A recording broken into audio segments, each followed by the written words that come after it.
Assalamualaikum warahmatullahi wabarakatuh. Halo semuanya, kami dari kelompok 2 akan menampilkan video narasi terkait dasar-dasar kepemimpinan pada PT Bank Mandiri. Selamat menyaksikan.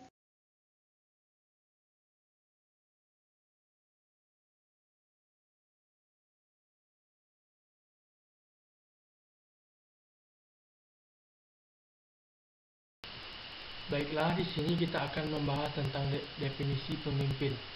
Pemimpin yaitu seseorang yang dapat mempengaruhi orang lain dan mempunyai otoritas manajerial. Selain itu, menurut E. Riddles, pemimpin adalah seseorang yang menjadi titik pusat yang mengintegrasikan kelompok. Sementara, definisi dari kepemimpinan yaitu proses mempengaruhi sebuah tim atau kelompok dalam upaya pencapaian tujuan organisasi. Sedangkan menurut George R. Terry, kepemimpinan adalah hubungan yang ada dalam diri seseorang atau pemimpin mempengaruhi orang lain untuk bekerja secara sadar dalam hubungan tugas untuk mencapai tujuan yang diinginkan. Sejarah Bank Mandiri. Bank Mandiri berdiri pada tanggal 2 Oktober 1998 sebagai bagian dari program restrukturisasi perbankan yang dilaksanakan oleh pemerintah Indonesia. Pada Juli 1999, restrukturisasi perbankan yang dilaksanakan oleh pemerintah Indonesia. Pada Juli 1999, 4 bank milik pemerintah yaitu Bank Bumi Daya, Bank Dagang Negara, Bank Ekspor Impor Indonesia, dan Bank Pembangunan Indonesia bergabung menjadi Bank Mandiri. Sejarah keempat bank tersebut sangat mempengaruhi perbankan di Indonesia.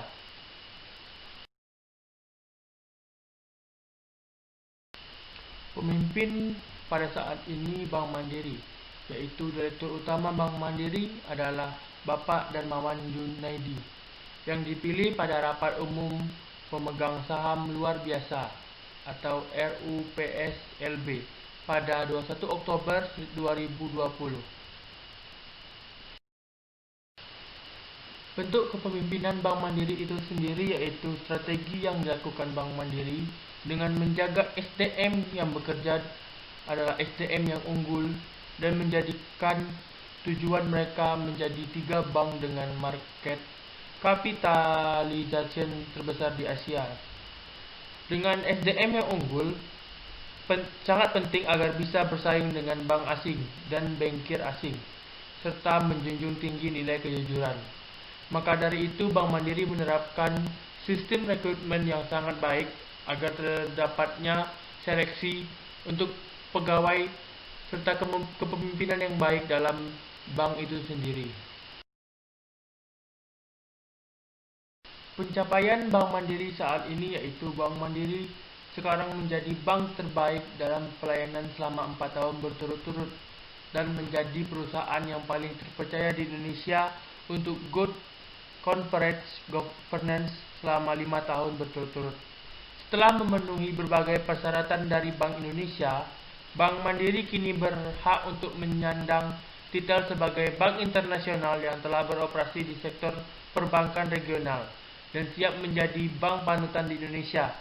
Bank Mandiri juga memiliki total aset sebesar 551,9 triliun yang tercatat pada tahun 2011. Selain itu, Bank Mandiri juga memiliki ATM jaringan sebanyak lebih dari 1.000 yang ada di seluruh Indonesia. Selanjutnya, teori kepemimpinan awal.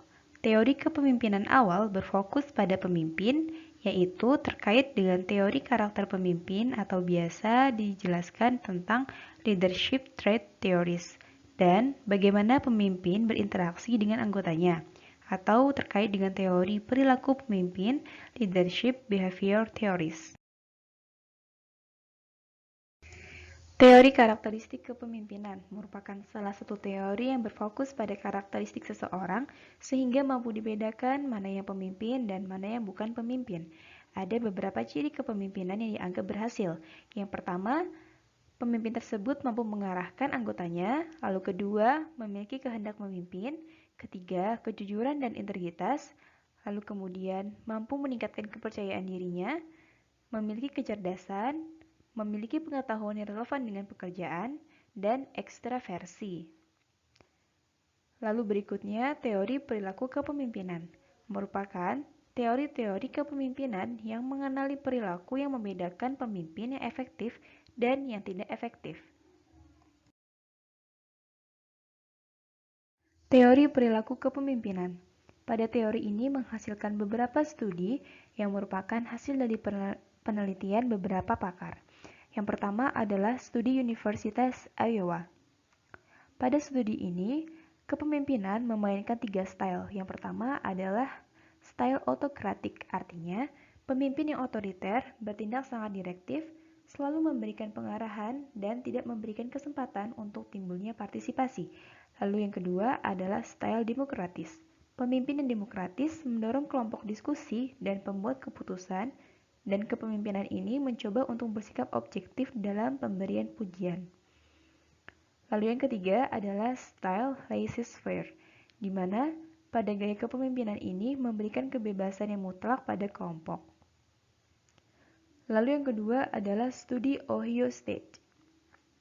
Pada studi ini, pemimpin mempunyai deskripsi perilaku atas 2 dimensi. Yang pertama adalah inisiasi struktur, artinya struktur ini menunjukkan pada perilaku pemimpin di dalam menentukan hubungan kerja antara dirinya dengan yang dipimpin, dan usahanya di dalam menciptakan pola organisasi, saluran komunikasi, dan prosedur kerja yang jelas. Lalu kedua adalah pertimbangan. Pada struktur ini, kepemimpinan menggambarkan perilaku pemimpin yang menunjukkan kesetiakawanan, bersahabat, saling mempercayai, dan kehangatan di dalam hubungan kerja antara pemimpin dengan anggota stafnya. Lalu yang ketiga adalah studi Universitas Michigan. Pada studi ini, kepemimpinan bertujuan untuk menentukan prinsip-prinsip produktivitas kerja pada suatu kelompok dan kepuasan anggota kelompok yang diperoleh dari partisipasi mereka. Lalu yang keempat adalah gizi manajerial. Maksudnya adalah menilai gaya kepemimpinan menggunakan 2 dimensi, yaitu perhatian pada orang dan perhatian pada produksi dengan skala 1 sampai 9. Kepemimpinan pada PT Bank Mandiri memiliki tingkat intensitas yang cukup tinggi. Hal ini dijelaskan karena pemimpin di PT Bank Mandiri sangat perhatian atau memiliki tanggung jawab yang cukup tinggi terhadap pekerjaan yang dilakukannya. Lalu, pada pemimpin Bank Mandiri mampu melaksanakan pendekatan partisipatif atau tim dalam pelaksanaan pekerjaannya, sehingga pemimpin Bank Mandiri mampu mengawasi pekerjaan karyawannya cukup ketat. Lalu yang ketiga, hasil analisis pada gizi manajerial PT Bank Mandiri memiliki tipe yang 9.1 atau autokrat, yang artinya pemimpin seorang autokrat memiliki tugas yang cukup keras dan memiliki tanggung jawab yang cukup tinggi dengan berbagai karakteristik pengawasannya. Tugas atau otoriter ini memiliki perhatian bagi pemimpin terhadap produksi dan efisiensi tinggi terhadap karyawannya. Selanjutnya akan membahas tentang teori kontemporer kepemimpinan mengenai PT Bank Mandiri.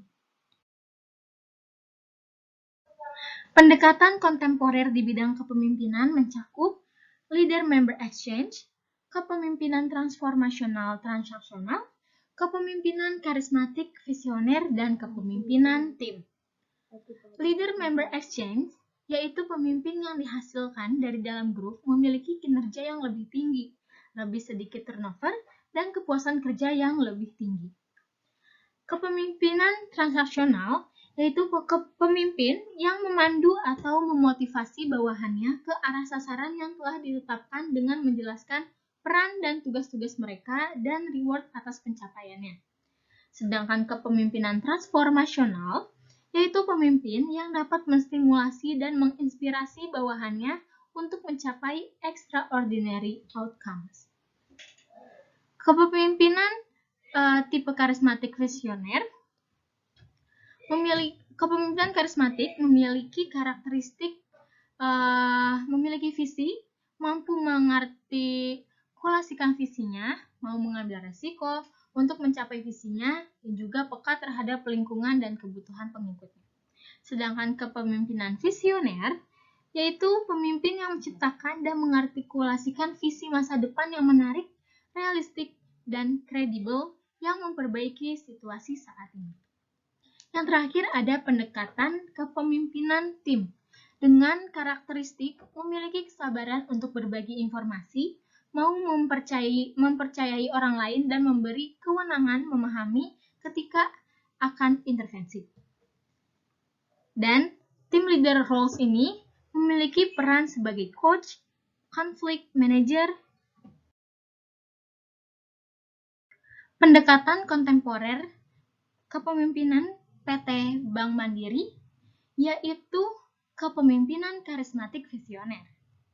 Gaya kepemimpinan karismatik yaitu kepemimpinan yang mampu menarik orang, mereka terpesona dengan cara berbicara yang membangkitkan semangat.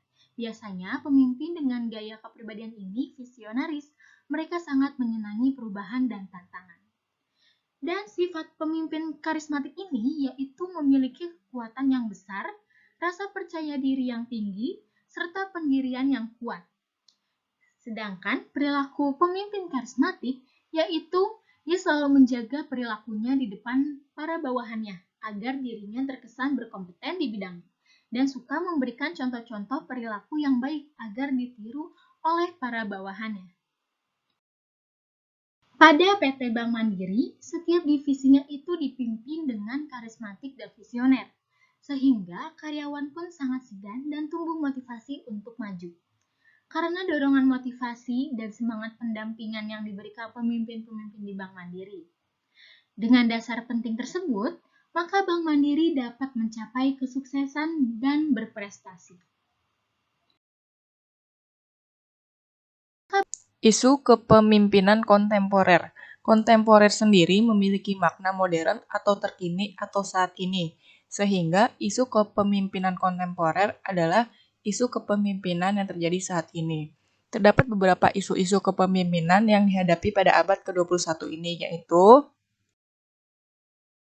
pertama, dilihat dari sumber kekuasaan seorang pemimpin memimpin, terdapat banyak sumber, seperti legitimate power. Sumber berasal dari posisi pemimpin. Contoh, seorang calon presiden saat telah terpilih menjadi presiden akan memiliki kekuasaan penuh. Coercive power. Sumber berasal dari adanya kontrol atau hukuman.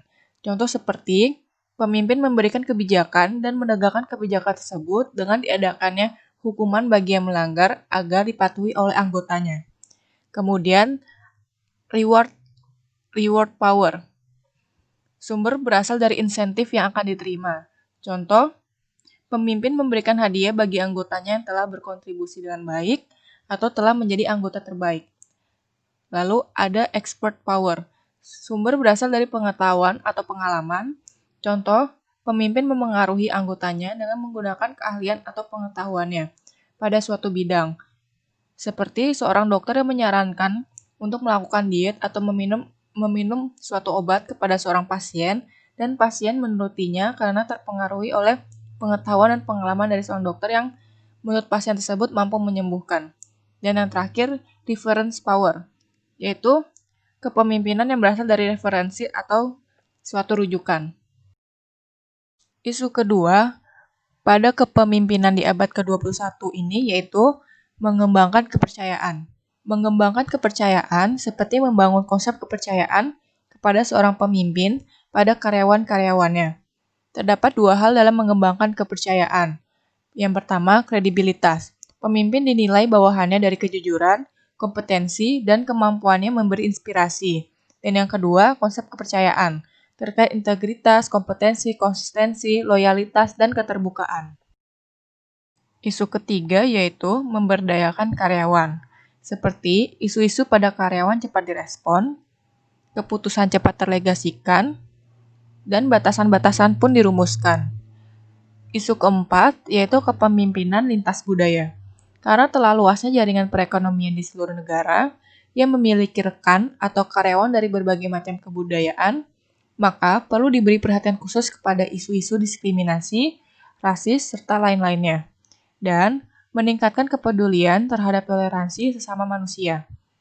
Isu yang lainnya yaitu pemimpin efektif. Pada abad ke-21 ini, permintaan terhadap pemimpin efektif meningkat, sehingga mulai menjamur training-training kepemimpinan yang ditawarkan kepada karyawan yang berminat untuk meningkatkan skill untuk menjadi seorang calon pemimpin. Isu kepemimpinan kontemporer ini pun juga dialami oleh Bank Mandiri. Pertama, dari isu sumber kepemimpinan. Bank Mandiri juga memiliki beberapa sumber yang telah disebutkan, seperti dari legitimate power, yaitu kepemimpinan berasal dari posisi, lalu adanya coercive power, yaitu adanya kontrol kebijakan dan peraturan, serta adanya hukuman bagi yang melanggar. Kemudian, Bank Mandiri juga memiliki sumber kepemimpinan dari reward power, yaitu dengan memberikan insentif tahunan kepada karyawannya yang telah bekerja dengan baik atau telah memenuhi target perusahaan. Juga ada sumber dari expert power, yaitu kepemimpinan berasal dari pengalaman atau pengetahuan, dan adanya reference power, yaitu kepemimpinan dari saran atau rujukan. Kedua, isu kepemimpinan mengembangkan kepercayaan. Dalam Bank Mandiri, kepala suatu divisi akan berusaha untuk bersosialisasi, mengenal para anggota divisinya, dan melakukan pendekatan partisipatif, agar para anggotanya aman, nyaman, patuh, dan percaya kepada kepala divisinya dalam memegang kendali dan memberikan kontrol, juga untuk menurunkan ketegangan antar atasan dan bawahan, dan memberikan suasana yang rileks. Ketiga, isu kepemimpinan dalam memberdayakan karyawan. Bank Mandiri menciptakan batasan-batasan dengan melalui kebijakan dan peraturan, serta melindungi karyawannya sebagai aset perusahaan. Atasan memberikan kepedulian kepada bawahannya, dan melibatkan bawahannya dalam mengambil keputusan. Keempat, isu kepemimpinan dalam kepemimpinan lintas budaya. Bank Mandiri, sebagai bank unggulan di Indonesia, memiliki rekan bisnis atau pegawai yang telah lintas budaya, tidak hanya budaya nasional, tetapi juga internasional. Oleh karena itu, dalam menghadapi isu ini, Bank Mandiri menjunjung tegaknya toleransi dan mengecam diskriminasi pada setiap budaya dan kepercayaan manapun. Isu terakhir yaitu isu pemimpin efektif. Bank Mandiri telah melakukan seminar dan training kepada pegawainya dan para atasannya agar dapat berkembang dan menjadi lebih efektif dalam bekerja. Sekian dari kami, kelompok 7. Jika ada kesalahan dalam ucapan dan tulisan saat penyampaian materi, kami memohon maaf. Semoga materi dari kami bermanfaat. Wassalamualaikum warahmatullahi wabarakatuh.